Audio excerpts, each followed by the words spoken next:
إيه اللي يخلي أم تقتل ابنها اللي عنده 5 سنين؟ انا ذات نفسي مش مصدقه لحد دلوقتي ان انا عملت كده في ابني. مش مصدقه لحد دلوقتي ان انا عملت كده في ابني. في يوم 9/8/2024 وصلت إسراء للمستشفى العام بالسنبلاوين، وكانت شايلة على إيديها الطفل مصطفى.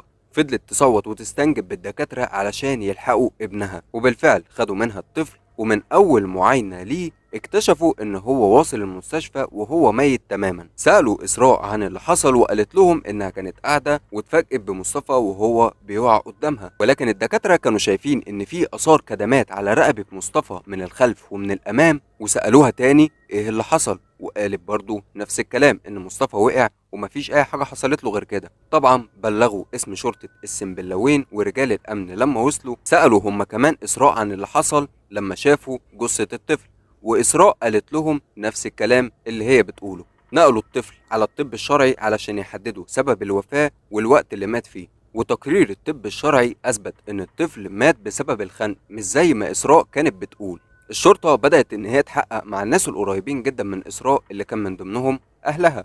ولما وصلوا عند أخت إسراء اللي بينت لنا بعض من الحقيقة، أخت إسراء قالت إن إسراء هي اللي قتلت ابنها، وإنها متأكدة من الكلام ده لأنها في اليوم ده سمعت إسراء وهي عمالة تعيط في أوضتها. راحت على أوضة إسراء ولقت إسراء قاعدة في الأرض وعمالة بتعيط، والطفل مصطفى كان نايم على السرير، وإسراء عمالة تصرخ وتقول أنا مش عارفة إزاي عملت كده، أنا مش عارفة إزاي قتلته. طب قتلته ليه؟ وجوز إسراء فين؟ وإيه اللي خلاها تعمل كده من الأساس؟ وإيه اللي تم معاها في المحاكمة؟ ده كله هنعرفه دلوقتي.